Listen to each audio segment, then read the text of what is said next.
Hello and welcome to Blue Army TV. I'm sitting here after Carlisle have lost 2-1 at home to Tranmere Rovers. And look, this isn't something I thought I'd be saying anytime soon, but I think that might be Paul Simpson's last game in charge. I really would not be surprised if he goes now. And to be honest with you, I think personally I would give him the Bradford game, because 5 games, nice round number if nothing else, but look, when you get into the territory of give him one more game, I think it's already done. And I think what really sold it for me today was listening to his interviews. He just sounds defeated, and I think what I would say about Paul Simpson is, because I now believe that it might be time to go. I think now is probably the time to get shot of him. And it's just because I don't really see things improving at this point. I think whether they'll do it or not, I don't know. But what I will say is, you look at his Carlisle United career, or at least since the return. Anyways, I'm not counting 2005. From the moment he signed on as manager, it was just completely uphill, with not really any bumps until we got promoted. Obviously, the end of that season we tailed off a little bit, but ultimately, if you talk about in the grand scheme of things, from when we signed him, he kept us up, then he took us up. Okay, it's a nice upward trajectory, and then from that point, it's been downhill. There hasn't been bumps in the road for about a year and a bit now. It's been downhill, and I'm very passionate in the fact that I believe that it really wasn't his fault that we went down last year. I think you can put Pep Guardiola in the job, and he's not going to keep an attack force of Joe Garner and Luke Plange up in that league. And then come January, I think it was far too late. We were too far cut adrift. The momentum was there, and that's what Paul Simpson's entire career has been. Really, it was an upward momentum when he first came, and now that things have started going wrong, he can't seem to get out of that downward spiralling momentum. Because look, he made it very clear, and he said so himself, that the aim this season was promotion. So far, we've lost 3 of our 4 games. We've got the worst goal difference in the league, where there's not many teams that are on, what are we, 20th? 20th place, which it's nowhere near good enough, is it? And it's just not what the Paytex will want, is in the grand scheme of things. They'll have wanted a quick turnaround. They'll have wanted to go straight back up after going down, because this season in League 2 was not part of their plans when they took over the club. Their plan was to take over a League 1 club, stabilise them in League 1 and push on from there. What they've done is they took over a League 1 club, they've been immediately relegated, and by the looks of things, we're now in the bottom end of League 2, which really isn't what they wanted. And it's difficult, because there are definitely things that he's got right, Paul Simpson, I think. I really do like some of the individual players he's brought in. Like, I think Terrell Thomas is by far our best defender. He's been a very good signing, and I enjoy him. I like both the fullbacks he brought in Davis and Harper. Unfortunately, Harper hasn't played a single minute for us yet. With Ben Williams, look, he's just not very good, is he? He had an alright debut, and he's a liability.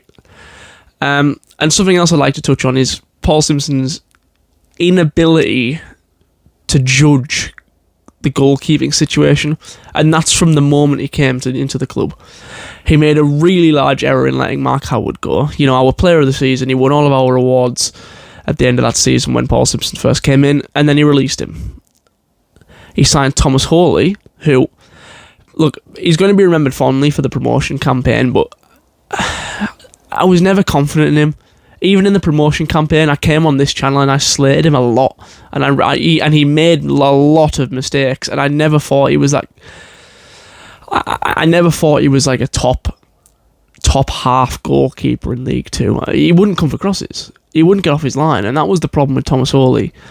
And he was no good with his feet, and he couldn't get down to low shots. And look, he's gone now, and I've got nothing but fond memories of him, really, because obviously he was such a nice guy, and he was part of the promotion team, and he'll forever be remembered fondly in that way.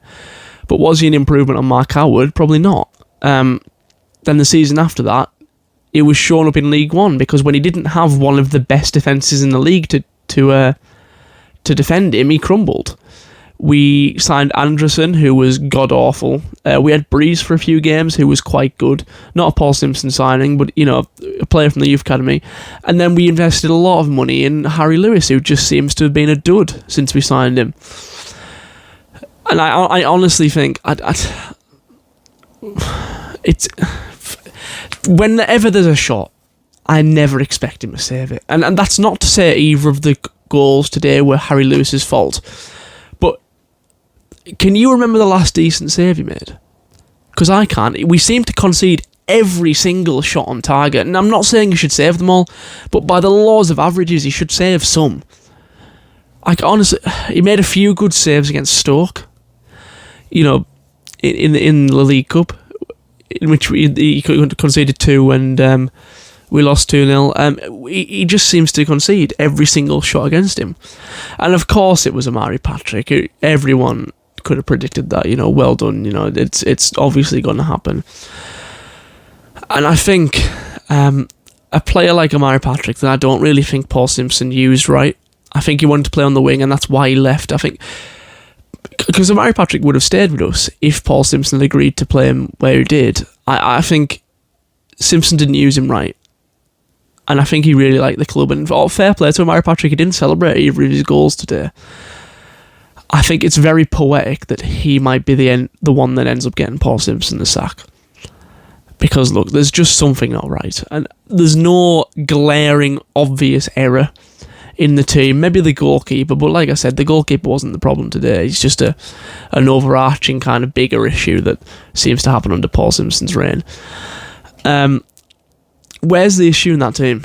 Left back, I assume he's a liability, Williams, but is he that bad? Is he dreadful? Look at the midfield today. Harrison Neal, I think, is a really good player. Vila's a decent player, and the new guy looked really good, Jones. Individually, players don't look bad. It's just that, and we have some good passages of play. It's just there's something just not right, and I have to maintain the fact that it's a mentality thing. I think we're on a downward spiral, and it's hard to mentally get players out of that. And one of the best ways to fix that is with a refresh. And I don't just mean Paul Simpson. I mean a refresh of the entire kind of coach and stuff. I think Gavin Skelton's been here for what?